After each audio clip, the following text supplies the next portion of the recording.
All right, let's continue. So right now, what we are going to do is we are going to talk about the shading part of the process. So as you can see, if you have simplified objects, the intersection with the ray is easy. And now let's see if the same holds for shading as well. By the way, these slides are not mine. I took them from in the internet from Matusek. So this guy's slides. So they're not mine. So all credits goes to them, not me. Except that I'm, of course, giving the lecture here. All right. So let's actually look at the shading part of it. What we are gonna do is we are gonna say, okay, how do we handle shadows? We have to see if there are shadows, right? And the other part is if we have reflections and perhaps also refractions. So this is one of the advantages of these type of things, that it will be very difficult to do with the rasterization, but it will be possible to do it here. So let's start with shadow, right? So one, the way that we can add shadow is we can do it this way. What we do is we have for every light, now we're gonna have a light, right? So we have a ray from the light. We take that ray from the hit point. This is our hit point, right?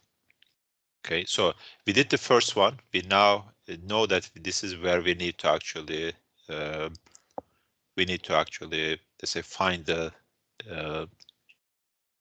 shading information, right? So this is our hit point. We take a ray from this thing, this hit point, to direction to light. I know where the light is, right? I know where the light is.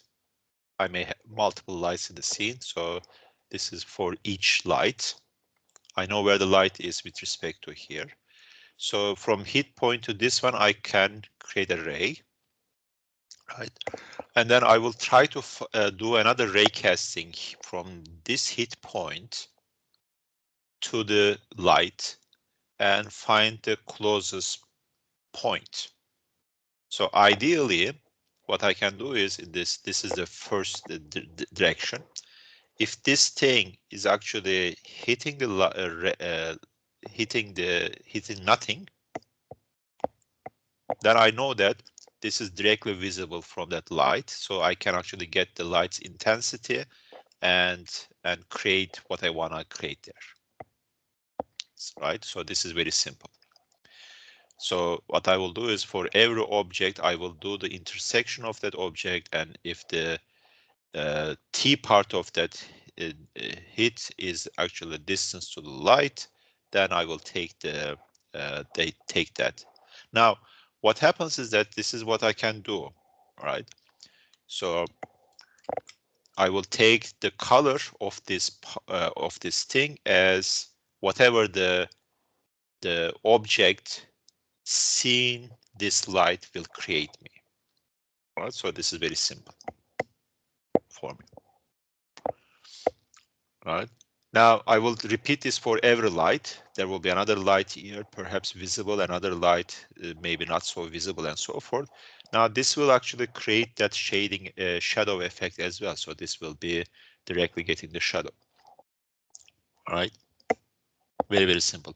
Of course, we are not interested in a secondary thing here. Perhaps, for example, let's look at this object. Maybe this object is seeing the light and it's reflecting something, and that reflection actually is hitting this thing that can actually create a secondary illumination, but we are not interested in those secondary illuminations for the time being, for the sake of computational complexity, right? So we want to keep the complexity simple. Now, what you do is you actually do a ray casting for each object from for that pixel, find a hit point, and then from that hit point you do another ray casting, this time for each of the another set of ray casting for each of the light sources for each object as well. So if you have, let's say, n times n pixels, you'll be doing n squared times object hitting, and then for each of these n squared times, you'll be doing, let's say, m times for light and k times for your object. So you'll be doing something like, let's say, if I can manage to write it here. No, I cannot do that one. But anyway, so you'll have n squared times k intersections. And then for each of these, you'll have n squared, you'll have, if m is the number of lights, so m times, again, k intersections as well.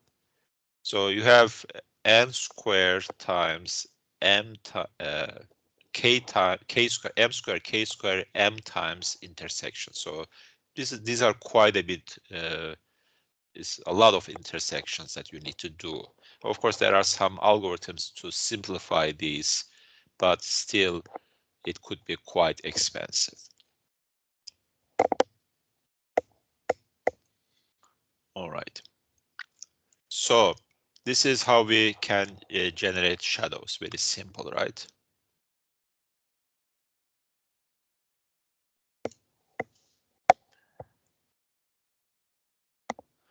Of course, you have to have some sort of this object intersection with the ray too. You have to have some, let's say, smoothness factor coming into play.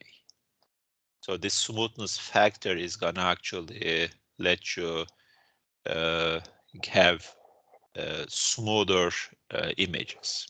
Right? So this intersection cannot be, let's say, very, it has to be smoothed somehow.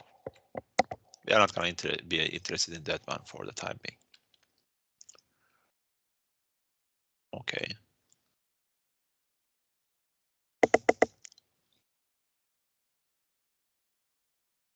So when you look at actually shadow rays, right? So from this point on, you have these 2 points for this guy.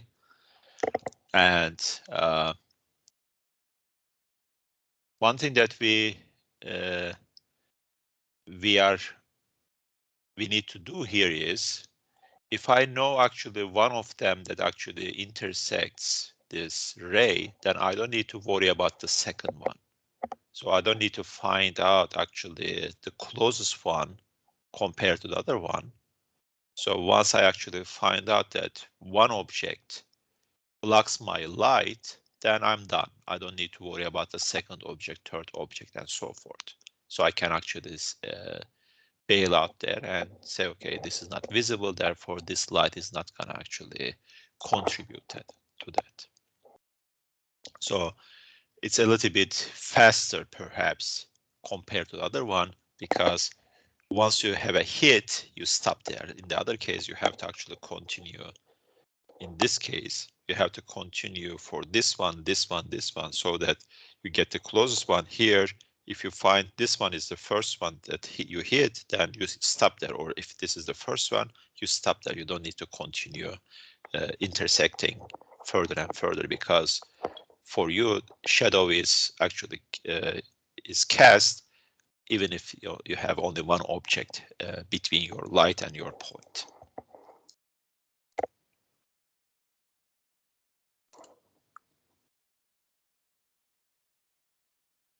So this routine will actually stop at the first intersection. It doesn't need to go to the second intersection and so forth.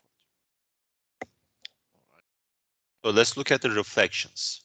So this is gonna be important. Reflection is something that that you'll have, like, let's say, let's start with the mirror reflection, right? So you have a mirror-like object here. So this object surface is mirror. So you can think this as, let's say, this sphere as just a very shiny, let's say, a steel ball, and it will actually reflect a lot of things in the environment. It reflects the objects. It will reflect also the, the the shadows of the object, as well as its own shadow as well, right? And then also it will reflect this part of the thing, as you can see here, and also it will be having some sort of a reflection of the light as well. So mirror reflection is quite involved. So what you do is you cast a ray symmetric with respect to the normal. So reflection means that you actually reflect the light at the same angle to your surface normal, right? And then multiply this reflection by whatever your reflection coefficient, and you have to add some sort of an epsilon to the ray so that you do that simplification effect. But again, this should be coming probably after the shadow. So you cast the shadows first, and then you look at the reflection, because you are able to see shadows as part of the reflection as well. So it's similar thing, almost actually it's the same thing. Perhaps that what changes is so if this is the point that you hit, and you want to see if there is actually gonna be something that you'll be seeing here, what you do is you create a ray that is a mirror of this guy. So this is now your new ray, and then you actually worry about this ray hitting some other objects and getting the, let's say, surface values of that object, of those objects, right? So this will hit another object, and then whenever that object is hit, I take the current color value of that and put it in here. It's the same thing, so it's the same process. The color comes from whatever that actually that heat surface, the second heat surface actually point is generating. So this has to come after the shadow calculation.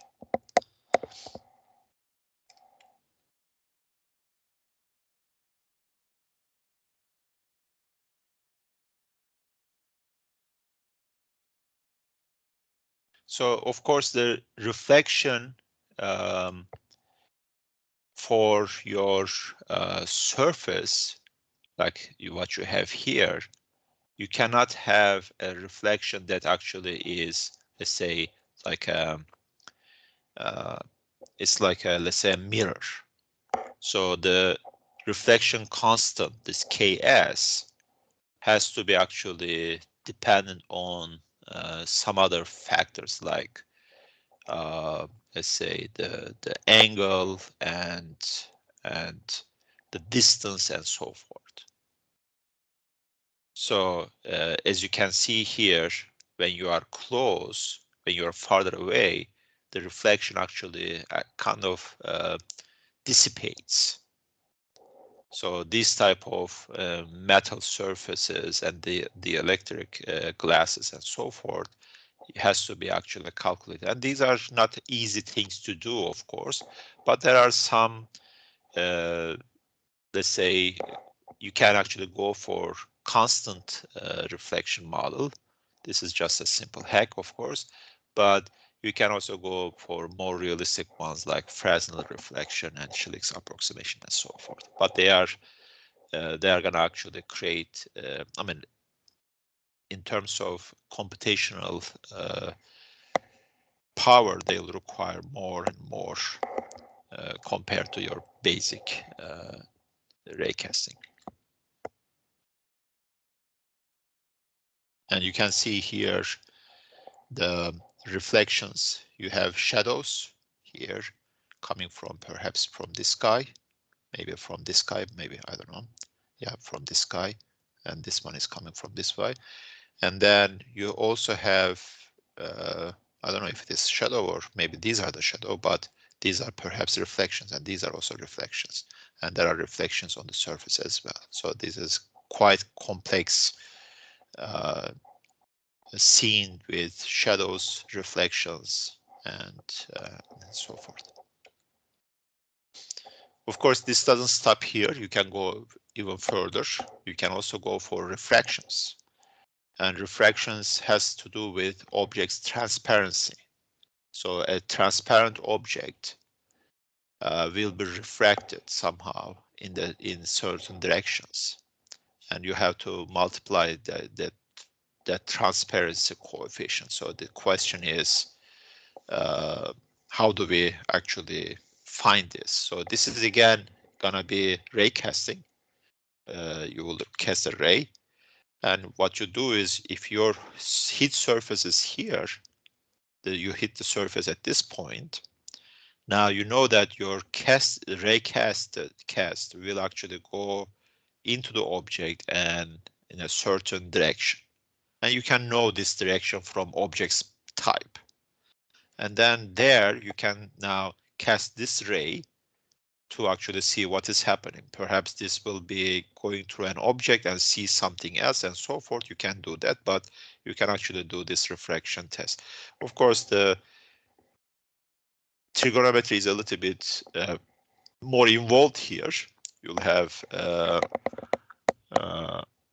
things like internal reflections and so forth, but you can actually see these type of effects easily. So here, what you see is, for example, there is a light here and there is a refraction here, and there is, in this case, in this part, there is no transmission. So these type of nice effects you can actually represent.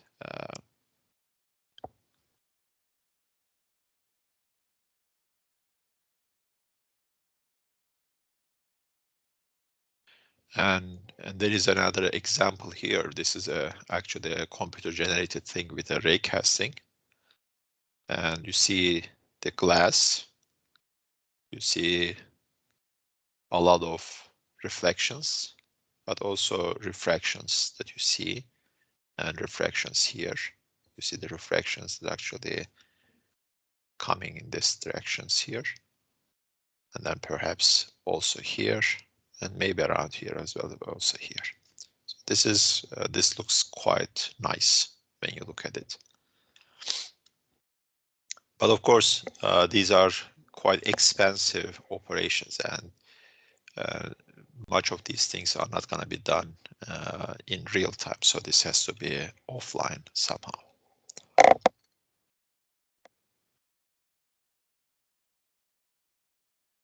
So you can actually take this into also not necessarily just like a white light. You can also see if these refractions causes some, let's say, different or some spread of your light source into different wavelengths. So in different wavelengths, your white light will have a lot of wavelengths in it, right? And when it actually refracts, it will refract some of them in a different way. So it depends on the wavelength. And then when it actually reflects if it actually goes through this surface again, it will even separate these things a little bit further. So what you can do is, in principle, you can actually get these effects out of the ray tracing as well. And you see another example here. You see the kind of the rainbow effect here. You see at this side here, and then this part, there is this object, kind of a prismatic object, and it has a lot of course, reflections, but also refractions as well. at different time, different wavelengths, it actually can create these rainbow effects.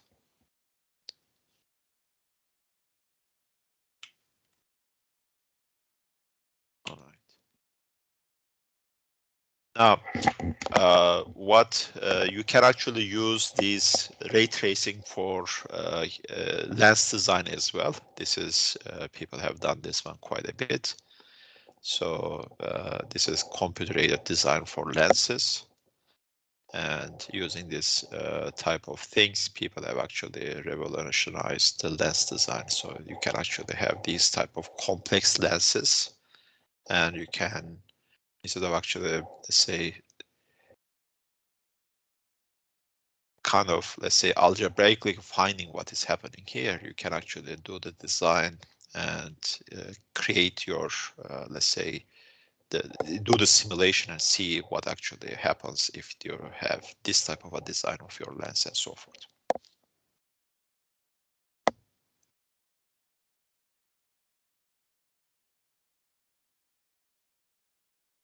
Of course, you still see that there are actually, even we do these type of refractions, the reflections and so forth, we still have some, let's say, things that we can always see in these images as, let's say, as artificial, right? So things like, for example, no surface will be a perfect mirror, and you see that actually this is a perfect mirror, right? No material interface is perfectly smooth, and you see that these are smooth. So these type of imperfections has to be actually added to the to your system, and this has all these added things will actually give you, of course, additional complexity. But things like, for example, when you talk about a specularity, you say, okay, your specularity actually takes the ray and actually puts it in two pieces. That's not necessarily the only way out. There are also another way in that actually perfect specular refraction can actually also have these type of things. So instead of that, you'll have some sort of a glossy reflection where you'll have, instead of just a single ray here going out, you'll have multiple rays. It will be a bunch of rays in a few directions, as well as in the refraction case. So you can, in principle, let's say, get these into use as well. So you see here a glossy surface instead of actually a perfect mirror, and this is again generated, and this is also a glossy refraction instead of actually a perfect refraction. So you see a lot of effects that you see now. This looks a little bit better, of course, but still you see other things around that looks like, let's say, computer generated.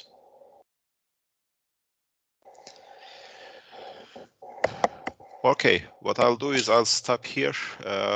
So this is kind of sufficient to understand where we are going for with this raycasting.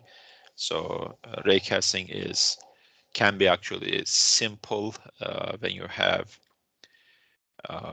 simple objects like spheres, and it can be also very good to actually generate realistic looking, let's say, scenes, especially with reflections, shadows, and refractions, and other optical effects. So you can actually put them all together, of course, with the cost of additional complexity. The question, of course, is, would we need something like this in our domain? Perhaps in augmented reality, sometimes we'll need it, but most of the time we won't. And of course, one of the reasons that we won't need them is the kind of the expense that comes with it. if you are using things like Unity, for example, they have some support for some of these raycasting ideas, but not necessarily deep support. So this will be more important in virtual reality cases where you actually replace the entire viewing of the vision of the person with reality, and closer to the reality would be actually more, let's say, better for people, perhaps. Again, depends on actually what you are trying to give. But in some cases, like for example, if you are doing a design review, then you would need actually these type of very elaborate, let's say, physical simulations, because let's say if you are interested in a surface of a very expensive car or expensive, let's say, jewelry, for example, you wouldn't actually just show a simple graphic. I have talked to a lot of people in the past that wanted to sell jewelry as a AR or using an AR or VR system, and we didn't find any good cases where, let's say, simple let's say simple rendering could actually help. So in the jewelry case, let's say if you are interested in a, let's say, a ring, so there are two aspects that people actually look for in a ring. One is how it feels in your fingers, right? So this is one aspect. The other one is the lighting effects. And the lighting effects actually requires a lot of, let's say, reflections and refractions and so forth. So it has to be realistic. And it's very, very difficult to actually create that realism in real time in an AR system or a VR system. So I still think that there is no easy solution for an AR system to be used for, let's say, for jewelry simulations and so forth. So the first part, of course, is the physical sensation that you have a ring in your finger and around your finger, and it actually has certain, let's say, pressure and certain physical sense that it creates. And without that, if you just show me, let's say, something around my finger, but I don't feel it physically, then you have to have some sort of a replacement sense to make sure that I don't actually buy that. I don't take that as a good experience. So there are, I mean, even though you have these techniques, you have to think of them with the whole experience. So even if you, let's say, are able to optically simulate, let's say, diamond ring, you have to also simulate the physical presence of that ring. So without that, probably it may not actually work very well. Okay, so this is it for today. We'll have our last. Yes. You've talked about raycasting, but what about ray tracing? It has been popular for like since 2 years. What do you think about it? I mean, ray tracing is just an extension of this thing, right? So the question of actually, if I do, I mean, in a way, we actually did ray tracing somehow. So raycasting is just actually the first step of ray tracing, right? So if you do keep track of your rays a little bit further and further, you're actually now doing actually ray tracing. So there are newer algorithms actually and hardware supported algorithms that actually does the ray tracing, let's say, more efficient these days. And that of course adds, I mean, as we do here, if I actually, let's say, go for these type of things, for example, now I'm gonna actually need to trace all these rays, right? so further and further. So there is now a convergence between ray casting and ray tracing here. Of course, the limit is actually can you do this? Some of these in real time. Some of these can be done offline, maybe some sort of quasi real time, or maybe non-real time at all. It depends on your expectations, and there are a lot of tools, and some of them are actually supported in this Blender. That actually helps you generate very realistic looking things with ray casting as well as ray tracing. So yeah, when you need them, you can use it, but for our purposes in augmented reality, ray tracing will be very, very expensive. So maybe casting could be useful in some cases, but much of the time, as you have seen, we are actually going the other way around using this rasterization techniques that we have seen with the pipeline approach, and that works at least reasonably well enough for our purposes. But if you are interested in, let's say, better simulation of the physics in your environment, then of course you would need to use probably advanced ray tracing techniques as well. Especially the secondary and ternary effect would be also important in many environments. The lighting actually in a room that comes from, let's say, outside has a lot of these secondary, ternary, and so forth effects and reflections, and you have to use all of them, but they are again very expensive to generate. Okay, I have to stop here. I'll see you next week. Have a nice day. Have a nice day, sir.